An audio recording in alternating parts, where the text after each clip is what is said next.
محبت سے وفا تو نے تو ہم تیرے ہیں، یہ جہاں چیز ہے کیا لوح و قلم تیرے ہیں۔ السلام علیکم ناظرین، او ٹی وی میں میں ہوں آپ کی ہوسٹ سدرا ندیم، اور پروگرام میرے مہمان میں آج میرے ساتھ جو ہستی موجود ہے، انہیں جس نام سے بھی پکاروں کوئی نام ان کی تعریف کو کم نہیں کرتا۔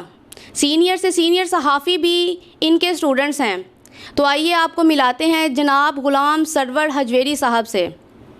السلام علیکم سر۔ وعلیکم السلام بیٹا۔ جی سر، میں آپ کو بابا جی کہہ سکتی ہوں؟ الحمدللہ، اللہ پاک کا شکر ہے کہ مجھے دنیا بابا جی کہتی ہے۔ بابا جی آپ کا بہت شکریہ، آپ آج میرے پروگرام میں تشریف لائے۔ اپنے بارے میں کچھ بتائیں، کیونکہ میری جرت تو نہیں کہ میں آپ سے کوئی سوال کر سکوں۔ بیٹے سوال آپ نے جو کیا ہے نا، یہ آپ نے کوزے میں دریا کو بند کر دیا ہے، کیونکہ جو چیزیں ہم نے سیکھی ہیں اس کی نشر و اشاعت کا حکم تو نہیں ہے۔ یہ ایک مٹھی بند ہوتی ہے، اگر مٹھی بند رہے تو بہت اچھا رہتا ہے، لیکن میں نے جو کچھ سیکھا ہے اس میں 3 چیزوں کو میں سامنے لے آتا ہوں تاکہ آپ کی بھی رہنمائی ہو اور سننے والوں کی بھی رہنمائی ہو۔ ایز اے انسان، ایز اے مسلمان، ہمیں چاہیے کہ انسانیت کو دیکھیں۔ انسانیت کیا ہے؟ انسانیت پیار، محبت، حسن اخلاق ہے۔ یہ چیزیں جس درویش کے ساتھ میں نے 30 سال گزارے، میں نے ان سے یہ چیزیں حاصل کی ہیں، اور آپ فرمایا کرتے تھے کہ بیٹا آنکھیں اور کان کھلے رکھنا اور زبان کو بند رکھنا۔ آنکھیں اور کان کھلے اور زبان بند رکھنا۔ دوسری چیز فرمایا کرتے تھے کہ کوشش کرنا کہ زندگی میں آپ نے جھوٹ نہیں بولنا۔ میں کوشش کرتا ہوں کہ جھوٹ نہ بولوں۔ تیسری بات جو مجھے سمجھائی گئی وہ یہ تھا کہ بھائی مرنے سے پہلے مر جانا، کیونکہ جو لوگ مرنے سے پہلے مر جاتے ہیں وہ بے نیاز ہو جاتے ہیں۔ تو جب آدمی ان چیزوں کو اپنا لیتا ہے کہ میرا حقیقی مالک میری ہر ادا، ہر رنگ اور روپ کو دیکھ رہا ہے اور میں جواب دہ ہوں، تو پھر وہ کوئی کسی بھی جگہ پہ جائے گا، کوئی بھی بات کرے گا تو اسے خوف ہوگا، اللہ تعالیٰ کا خوف ہوگا، حضور پاک صلی اللہ علیہ وسلم کا خوف ہوگا، اور مولا پائندن پاک کا خوف ہوگا۔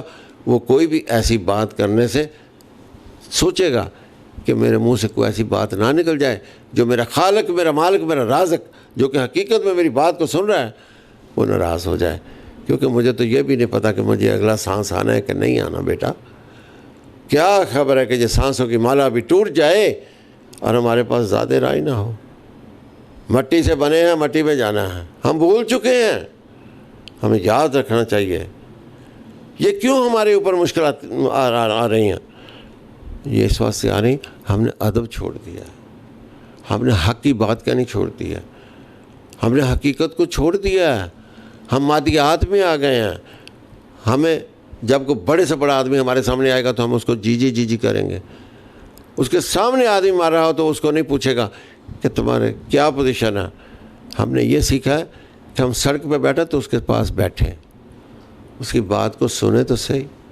اگر ہمارے پاس دینے کے لیے کچھ نہیں تو اس کی بات کو تو سن لیں، اس کو شفقت تو دے دیں، اسے محبت تو دے دیں، اسے پیار تو دے دیں، جو میرے آقا نامدار سرکار دو عالم صلی اللہ علیہ وسلم نے ساری زندگی اپنا حسن اخلاق سے لوگوں کو گرویدہ کیا۔ ہم کیا ہیں؟ ہم تو کچھ بھی نہیں ہیں بیٹا۔ ہمیں چاہیے کہ حضور پاک صلی اللہ علیہ وسلم، مولا پائندن پاک کی زندگی کا کوئی لمحہ بھی اپنا لیں تو ہمارے لیے راہ نجات ہے۔ مزید میں جو چیزیں میرے اندر میں اللہ تعالیٰ نے دی ہیں ان کو میں اوپن نہیں کر سکتا۔ مین چیزیں میں نے آپ کے سامنے رکھ دی ہیں کہ اگر ان کو ہم اپنا لیں تو ہمارے لیے راہ نجات ہے۔ کوئی میسیج گورنمنٹ کو یا صحافیوں کو؟ صحافی بھی میرے بچے ہیں۔ گورنمنٹ جو ہے یہ اس وقت ایک بہت ہی ہاٹ کیک کی طرح کے کام چل رہا ہے، تو حکومت سے میں درخواست تو کرنا مناسب نہیں سمجھتا. حکومت کو چاہیے کہ ہم تو پہلے ہی مرے ہوئے ہیں. یہ تاجر یا دوسرے یا تیسرے کسی کے چہرے کو دیکھیں. 5% آدمیوں کو چھوڑ دیں. پہلے ایک آدمی کے 1% کے پاس دولت تھی، 1 سے 2 کے پاس آئی، 2 سے 3 کے پاس آئی، اس وقت 5% آدمیوں کے پاس دولت ہے. اور جو سفید پوش تھے وہ ختم ہو چکے ہیں. سفید پوش دوائیاں نہیں کھا سکتا، سفید پوش روٹی نہیں کھا سکتا، سفید پوش گوشت نہیں کھا سکتا، سفید پوش قربانی نہیں کر سکتا. یہ سفید پوشی اب ختم ہو گئی ہے. اب حکومت کہتی ہے کہ 35% غربت کی لکیر سے ہم نیچے ہیں. میں کہتا ہوں یہ 35% نہیں، یہ 85% غربت کی لکیر سے نیچے لوگ آ چکے ہیں، اور 10% وہ سفید پوش چند رہ گئے ہیں، اور 5% کے نے اپنی جھولیاں تجوریاں ہر چیز اپنے محل بنائے ہیں اور اپنی بھجولیاں بھر لی ہیں. لیکن خوف خدا چاہیے. یہ اس میں کمزوری حکومت کی ہے. حکومت کو چاہیے کہ جو بڑے بڑے دعوے کر رہے ہیں کہ اب سب کچھ ٹھیک ہے، اب سب کچھ ٹھیک ہے، خدا را ان غربا کی، ان مسکینوں کی ہائے نہ لیں. جائیں، جا کے پتہ کریں کیا سبزی کا ریٹ کیا ہے، دالوں کا ریٹ کیا ہے.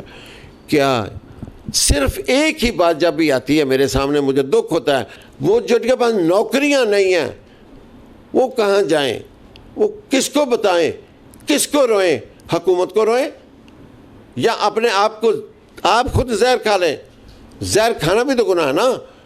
جب وہ اپنے گھروں کو جاتے ہیں ان کے پاس پیسہ نہیں ہوتا، وہ اپنی ماں کو دیکھتے ہیں، بچوں کو دیکھتے ہیں کہ ہم کیا کریں. وہ مجبور ہیں. نکلیں باہر یہ بڑی بڑی گاڑیوں والے، یہ جو اس وقت اسمبلیوں میں بیٹھے ہیں، اسمبلیوں میں بیٹھ کر کیا کر رہے ہیں؟ وہ انہوں نے کیا ہمارا سوچا ہے؟ انہوں نے اپنا سوچا ہے. یہ جتنے بھی اسمبلیوں میں بیٹھے ہیں یہ اپنے لیے سوچتے ہیں. یہ ہم سے صرف تالیاں بجواتے ہیں، ہم سے صرف نعرے لگواتے ہیں اور اسمبلیوں میں پہنچ جاتے ہیں، پیسے کے زور پر جاتے ہیں. کون سا غریب آدمی الیکشن لڑ سکتا ہے بیٹا؟ اس وقت ہمارا جو حال ہے، یہ جو اب بجٹ آیا ہے، ابھی کل ہماری ایک میٹنگ ہوئی ہے، اس میں یہ 203A جو لگائی ہے بیٹا، تو اس میں کیا ہے؟ اس میں یہ ہے کہ چھاپا مارو، چھاپا مار کے سے گرفتار کرو، گرفتار کر کے اس کی ضمانت بھی نہیں ہے، اس کی اپیل بھی نہیں ہے. اس کے لیے ہم جمعہ کے دن ایک بہت بڑا اجلاس کر رہے ہیں تاکہ حکومت کو پتہ بتائیں کہ ہم بھی انسان ہیں. عبداللہ یوسف کے وقت میں 43 لاکھ آدمی ٹیکس نیٹ میں تھا.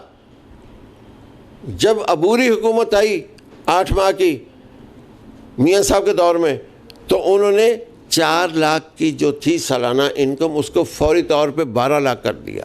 یہ میں فیکٹس اینڈ فگر دے رہا ہوں. وہ 12 لاکھ کرنے سے کم از کم 10 لاکھ آدمی اس میں سے نکل گیا جو ٹیکس نیٹ میں تھا. اس نے 43 لاکھ آدمی پیدا کر دیا تھا. ہمارے بجٹ پورے ہو رہے تھے، لیکن ایسا مسائل آئے کہ اب بھی وقت تھا جب یہ بجٹ بنا رہے تھے. ہم نے پرپوزلیں بھی دی کہ اس کو کیٹاگرائز کر دو، 1 سے لے کے 20 تک کر دو. ہر آدمی کو چاہیے کہ وہ اپنا حصہ ڈالے، ضرور ڈالے، لیکن کوئی عمل نہیں ہوا.